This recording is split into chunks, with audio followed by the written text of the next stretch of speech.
Chris Crock Show, News Talk 820 WBAP, and now on FM at 93.3. Make it a preset. And this, of course, is hour number 2 of the program on News Talk 820 WBAP, and now on FM at 93.3. All right. This is something very important that dovetails with our last hour talking about how Joe Biden says he needs the power. He doesn't have the power to fix the border invasion. And that he doesn't have it. He needs the power. You need to give him that. That's how he's leading with Iran in the Middle East, and that's how he's leading with Russia and Ukraine. Did you know that? That is literally how he leads. He is a coward. One of the Republicans criticizing him today said that he's a coward, and that is exactly right. That is exactly who he is. He's a coward. And that's why Bill Gates, Secretary of Defense under former President Hussein Obama and under George W. Bush, he said, Joe is a great guy. I like him, but he's been wrong on every single international policy decision for 40 years. Well, it's been 10 more years. It's 50 years now, and you're seeing exactly why he said what he said. It's true. Joe is afraid. He's very afraid, and it's just obvious. And it's very, very frightening to think this man is running our country on the international stage where we're supposed to carry a big stick, you know? And he does not know what to do. Actually, I think he's even worse. I think he is so full of himself. I think he thinks he really, really does know what he's doing. And he's like, no one agrees with me. No problem. Hold my beer. Watch this. And then he gets angry when folks say, point out his mistakes. He's a man full of pride. But he's also afraid. He's very, very, very afraid. Even today, sending the message on Iran that he does not want to escalate. And do you remember the don't BS? Here. I have one word. Don't. What is your message to Hezbollah and its backer, Iran? Don't.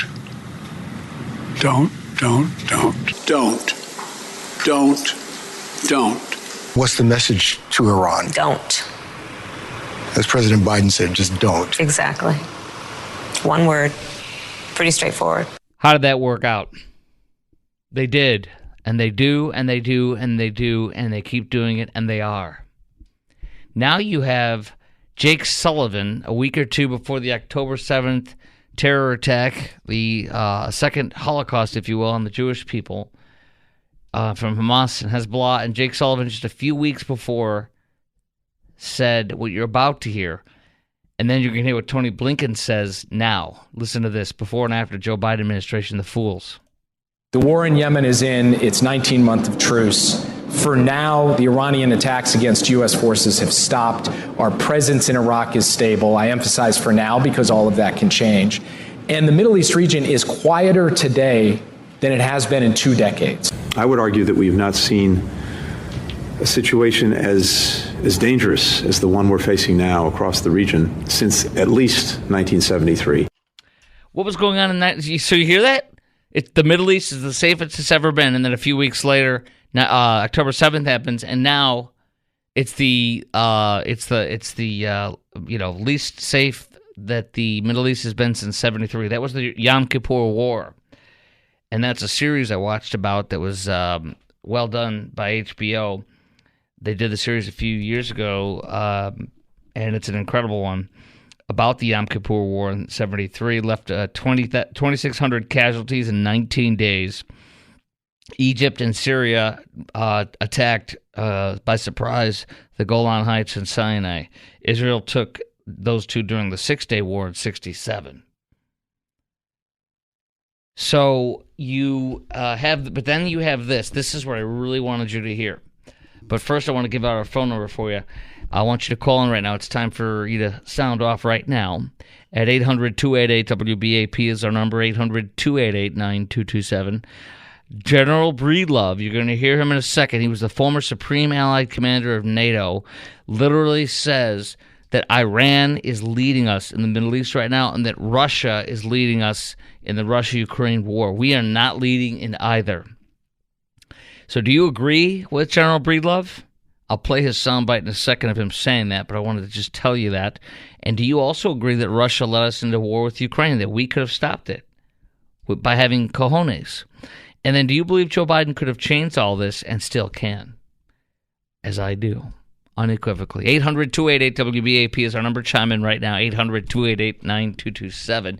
And here it is, General Breedlove, NATO's Supreme Allied Commander, now retired, on Martha McCallum's show this afternoon on Fox News. So the Iranian government has suggested that a strike on Iran itself would be a red line. Does it seem to you that it is Iran that is setting the tone here, Iran that is creating the narrative? And obviously they very much want us out of that entire region.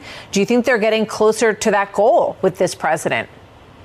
Well, I think you hit it right on the nail, right on the head there. And that is that it is Iran that has the initiative now. We have lost the initiative in this exchange, and that's one of the things we need to seek to regain. We need to be driving this show and not Iran. This is exactly how it happened also in Ukraine. We ceded the initiatives to the Russians, and they've been running the show ever since. We need to get in front of this, stop shooting behind the target, and take the initiative. There he is. Take the initiative. Take back control.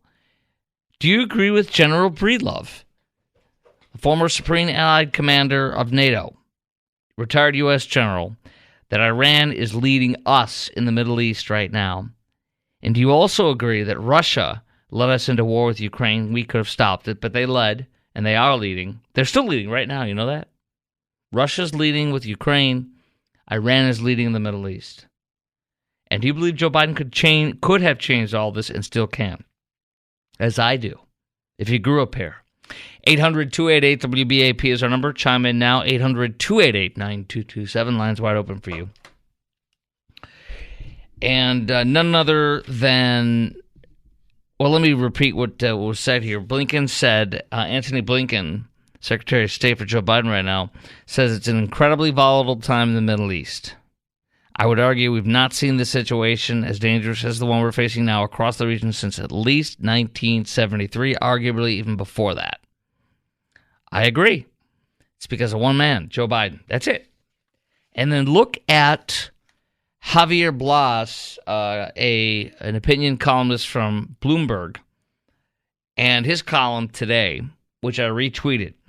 Deadly, and you can follow me on Twitter. Don't miss any of this. At Chris Crock Show. That's at Chris Crock Show. CHRISKROK. Also follow me on Facebook. Go to Facebook, type, click on the public figure, click like, and scroll down. Javier Blas writes this today in Bloomberg, and he is no conservative. Deadly drone attack. Follow the oil money to stop Iran-backed militias. America, Blas writes, is subsidizing Iran's fight against America. We are subsidizing Iran's deadly fight against us. Joe Biden killed 3 of our service people. 3 of them, all from Georgia. He killed them. He did it. And Joe Biden funded this murder on our troops, slaughtering our troops, through giving Iran billions and billions of dollars of oil revenue. I'll stand by. I got more on this column I want to share with you. Plus, we have 2 lines open for you to call in on. 800-288-WBAP, 800-288-9227. Chime in right now. Do you agree with General Breedlove that Iran is leading us in the Middle East right now? They're leading the whole Middle East. And do you also agree that Russia led us into war with Ukraine? And do you believe that Joe Biden could change all of this and become the leader of all? And he still can if he would grow up here. 800-288-9227 is our number, 800-288-WBAP. Two lines open. Right at you, coming up with everything next on the Chris Crock Show on News Talk 820 WBAP and now on FM at 93.3. What I will say, obviously our deepest condolences go out, and our heartfelt condolences go out to the families who lost three folks who are military folks, who are brave, who are always fighting, who are fighting on behalf of this administration, of the American people. Obviously, more importantly, we lost those souls. But are we looking for war, or are we afraid? Are we afraid? We are not looking for a war with Iran. We are not seeking a conflict with the regime in a military way. We don't seek war. We don't seek further conflict. We don't want to see this widen out into a regional conflict. But we will continue to do whatever we need to when it comes to protecting U.S. forces. Is our focus. Our focus is not to escalate this into a broader regional war or conflict. No one wants that. We don't want war. Okay, I want to send an alert. We don't want war. We do not want war, Iran. Please don't attack us. Please don't. We don't want war. Please. Chime in right now. Do you agree with General Breedlove that Iran is leading us to the Middle East right now, and also that Russia is leading us with Ukraine and has led us as it went right into war in Ukraine? And do you believe Joe Biden could have changed all of this by leading properly, and still could if he got his act together and grew a pair? 800-288-WBAP is our number, 800-288-9227. Let's go to Ernest and Richardson. By the way, we have three lines open. Ernest and Richardson, and then we'll get to Mike and Garland. Ernest, you're on News Talk 820 WBAP, and now on FM at 93.3. Chris Crock Show. Hi, Ernest. Hi. Given Joe's advanced age, I think it's too late for him to grow a pair. Mm-hmm. And he's got Lloyd Austin as his Pentagon official, who in the War College, they're studying his exit from Afghanistan as the worst possible thing that a commanding officer can do. Right. So this pair of Keystone cops is just going to let us get attacked, and it'll be when President Trump comes in before anybody gets to fear the U.S. again. I agree. So basically, we're done. Iran will lead us, and Russia will lead us until we have a new president. That's what you're saying. Absolutely. I agree. And it's disgusting, and it's terrifying, and it's scary. What's scary is that the leader of the free world is afraid, and is constantly sending a message of, we don't want war, we don't want war, we don't want war. And then what happens is that it gets war, because Iran senses weakness and pounces. Same thing with Russia. Well, after 170 some odd attacks and no response to speak of. 165, I think, as of today. Go ahead. Yeah, they got us by the short hairs. Yes, we have bent over, and they own us. Appreciate your call tonight. I'll look forward to your next one. Mike and Garland, you're on News Talk 820 WBAP and now on FM at 93.3. Hey, Mike. Yeah, hey, listen, Chris. Hey, man.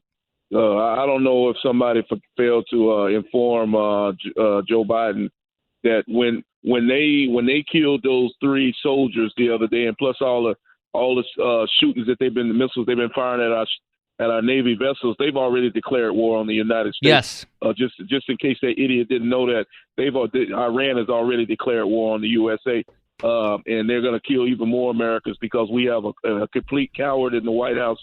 It's been more than 24 hours since they killed three soldiers and injured over 30, and Biden hasn't taken any action whatsoever. And you know what they had to say? Nobody's talking about nuclear weapons.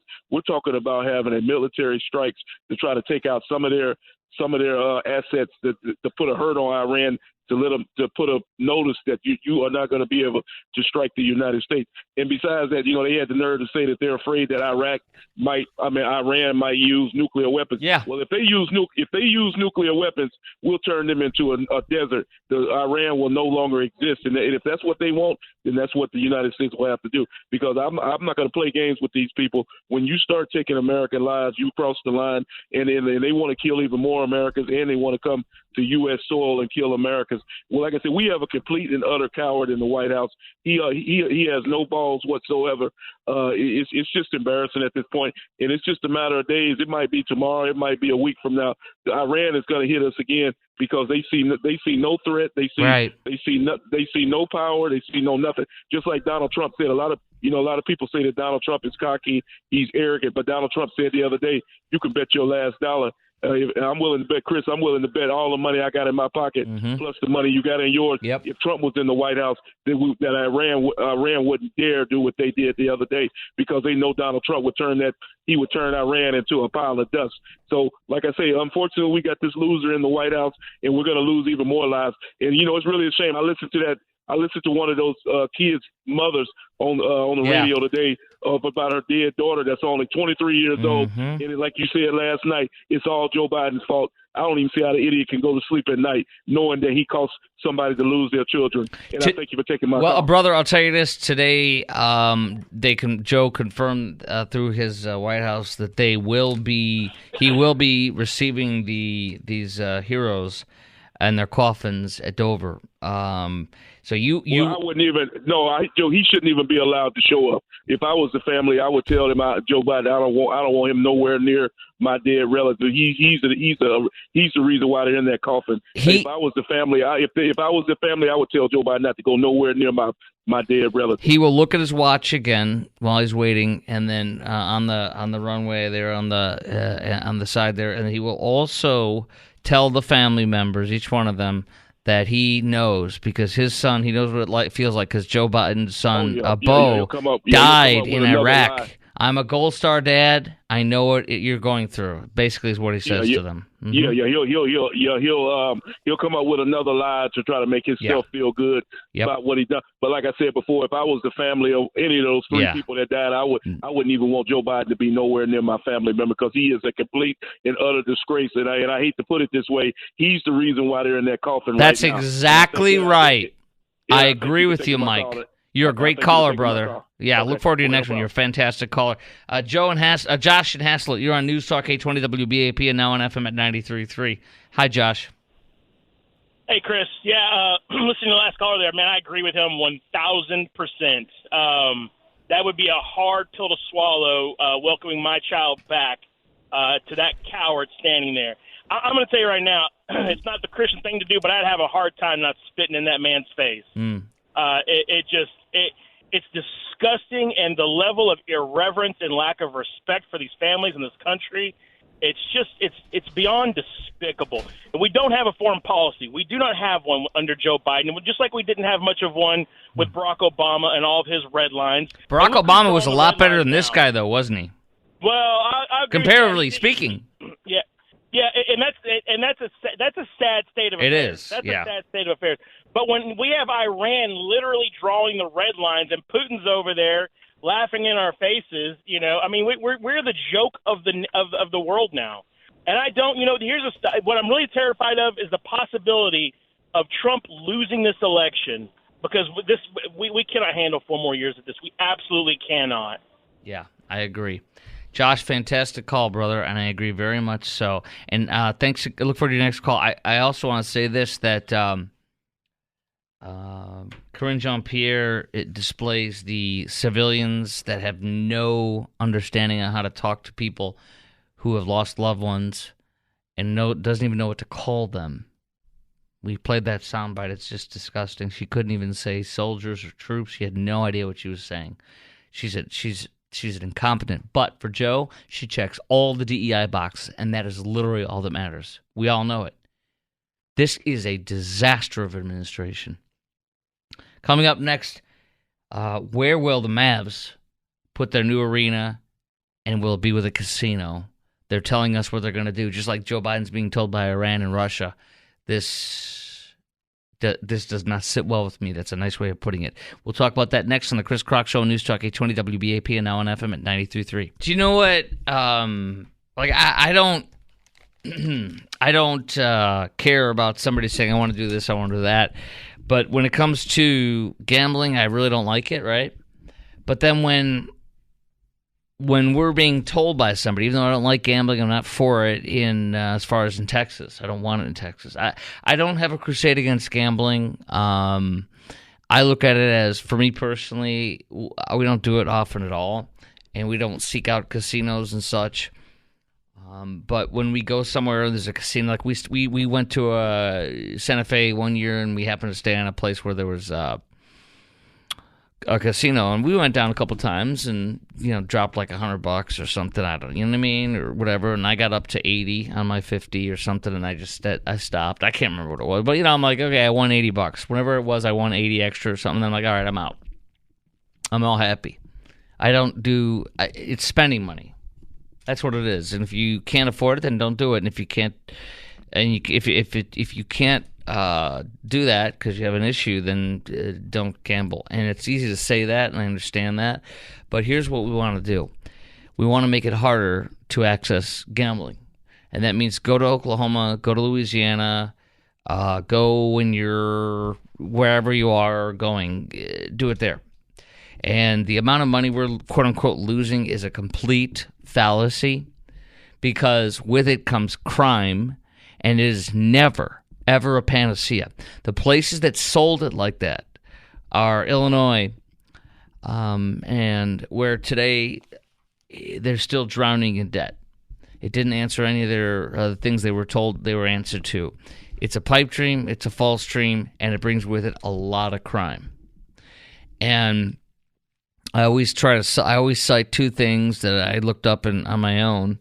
One's a Department of Justice, a federal government study on the effects of crime at casinos. That was in which one was it? That was in Massachusetts, I believe, and it was upstate New York. I can't remember which one, but anyway, DOJ did a whole study on it. I read the results from you, and it showed that crime does increase. Car theft, drugs, prostitution, and other crimes that come along with that increase, because that's what you attract when you have a casino, beyond people like you or me that might go. And the other thing is, because people will turn to prostitution to get the money they want to gamble. People will turn to stealing to get the money they want to get to gamble, because thinking they're going to win, etc. But then along with the prostitution comes more crimes. Along with the that comes drugs, and drugs comes more crime. Then we also had a separate study that I told you about that I found from Connecticut.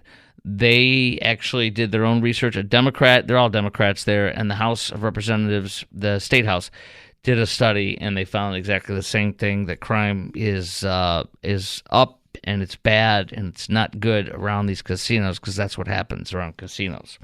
So the answer is no. And it is not a panacea. It's not a cure-all. It doesn't answer anything, and it does never fill a hole they tell you it will. It's BS. It's a lie. So don't do it, because it hurts more than it helps overall, and it's not worth it, because you're hurting your own people. All you got to do is, if you've been to one of these casinos, like the first time I ever went to one is I was finally, out of college. I was old enough to go in, and I was at the my first job out of college was at a TV station in the Quad Cities, Iowa-Illinois border. There's a riverboat casino there, and I went in. I didn't do much. I was broke. I was out of college, $5, $10, $15 or something, and I left. I lost it, of course. The first thing I saw was that when I went in, I will never forget this. I love telling you this. I saw a guy with a half-smoked cigarette tucked behind his ear at the what's it called? What's this called? No, not the cash register. No, you pull the thing and it rolls. You pull the slot machine. He was at a slot machine, pulling the slots. And he had a half-tucked cigarette behind his ear. And that has never left me. Because if you can't afford to put the cigarette out and leave it in an ashtray, then you can't afford to gamble. That's what happens. And that's what I don't want in my community. And what angers me a lot more than just talking about gambling happening in our area or our state, I don't want it. But what really angers me, because it doesn't anger me, it's just I'm very much against it, okay? But what does really, really anger me is when it's a foregone conclusion and billionaires tell you you're going to get gambling and it's going to be in your town, and we're going to make a mega center resort gambling destination with a Mav stadium, and you're going to like it, and screw you if you don't. I'm Mark Cuban. I sold the franchise to a billionaire game owner from the Adelson casino magnate family, I got nothing against her, but I don't want it in my neighborhood, and I don't want it in my state. And it is particularly insulting and angry when Mark Cuban tells us about how this is going to happen, and the Dallas Morning News reports it with these folks, and it's basically going to happen. You know what you could do, Mark? For the most part, a lot of us like you. I'm not here to say I don't like you. What I'm here to tell us is you offend me when you basically tell us that this is going to happen. I wanted to say, shove it up your you-know-what, dude. Go take a long walk off a shore pier. Go take a crap in a lake. Get it out of here. And how presumptuous and preposterous for you to basically tell us that a casino's coming. Unless we want to say billionaires should run the show, and us plebes should just stand by and, yes, master, thank you. Oh, you're bringing us jobs along with the crime. Oh, thank you. I want to hear from you. 800-288-WBAP is our number, 800-288-9227. I want to ask you about this. Is this what you want? Do you want a Mavs casino and arena and destination here in the Metroplex? And are you insulted like I am when you see Mark Cuban telling you that this is basically going to happen? 800-288-WBAP is our number, 800-288-9227. Time for you to chime in right now. Just give me a holler and tell me what you think on this. Mark Cuban telling us basically we're putting a casino here in the Metroplex, somewhere in Dallas. I want to keep the Mavs here, and you're getting it. It'll be a resort destination, and it's going to be awesome. And really, I don't care what you think. It's happening. I can't see how that wouldn't offend you. It's very offensive to me. Cuban sold a majority stake, Dallas News reporting this today, to, of course, the casino magnate Miriam Adelson. And what happened was this: the streaming services have killed the revenue for cable. That's what's happened. And so Cuban and the Mavs are desperate for money.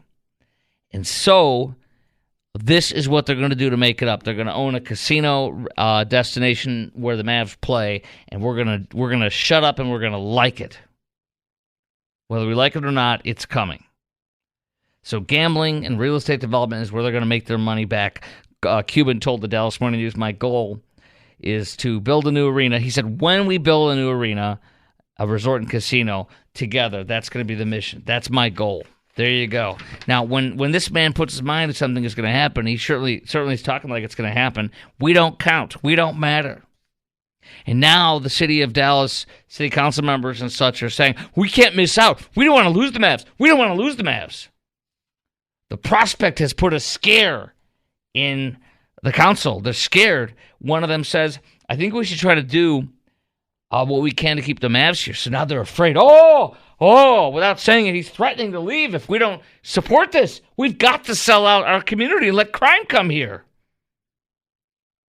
We've got to push for legalizing gambling, have it here. We don't want to lose. And they're talking about how 80% of the people from that go to Choctaw in Durant, Oklahoma are from here, from our state. I don't care. Good, make it that way. I don't care.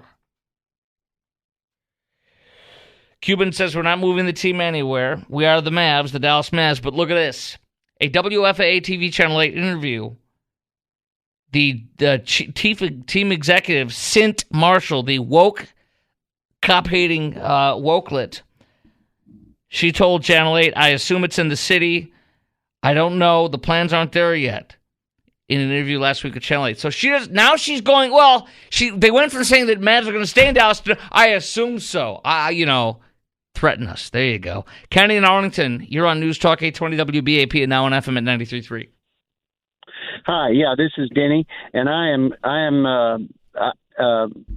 lived in New Orleans twice. I moved there when I was 30, and then I was there for 8 years, and then again when I turned 60, I moved there, and I was there for the same job for a little over 4 years. Mm-hmm. And I was living in Louisiana when the esteemed Governor Edwin Edwards passed a yes or yes vote on gambling. Like Mark Cuban. Yeah, yes or yes. Do you want this kind of gambling or this kind of gambling? I love it. So it was a really nice place to live. There was some crime, sure. There was some problems, in the French Quarter, and there were some problems at night, sure. And they had well policed, but every category of crime went up after the casinos came in. Mm-hmm. So and it's still up. So and was it worth it? Was it worth it to you as a resident of New Orleans? Absolutely not. Agreed.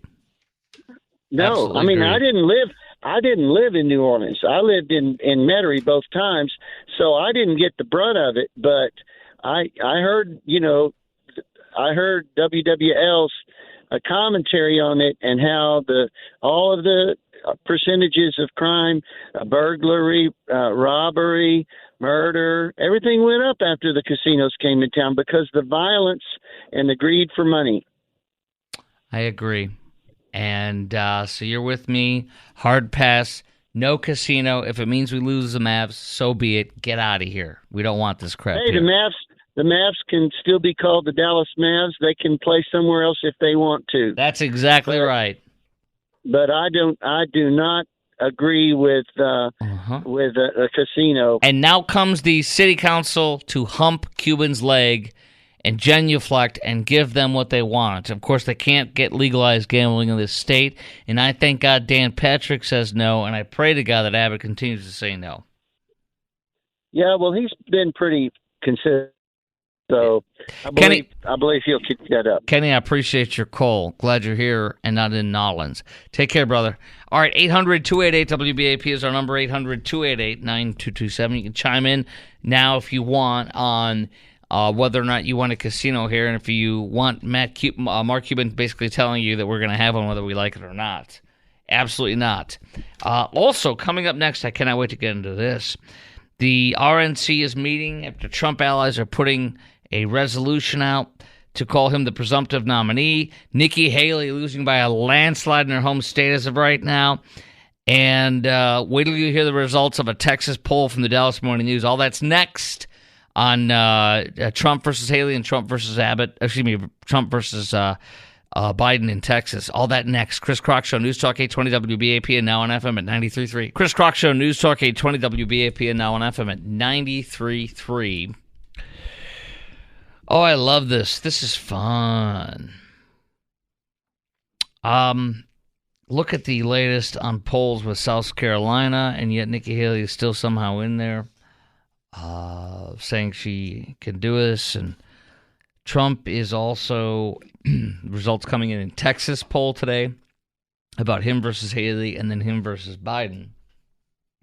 Meantime, the RNC, we've heard about this, is meeting after Trump allies poll resolution to call him the presumptive nominee. And so a lot going on. Reports today in the Politico of party feud breaking out ahead of the RNC meeting in Vegas, and more. Let's get into this here. University of Houston poll says Trump with a 61-point lead over Nikki Haley. What? Woo!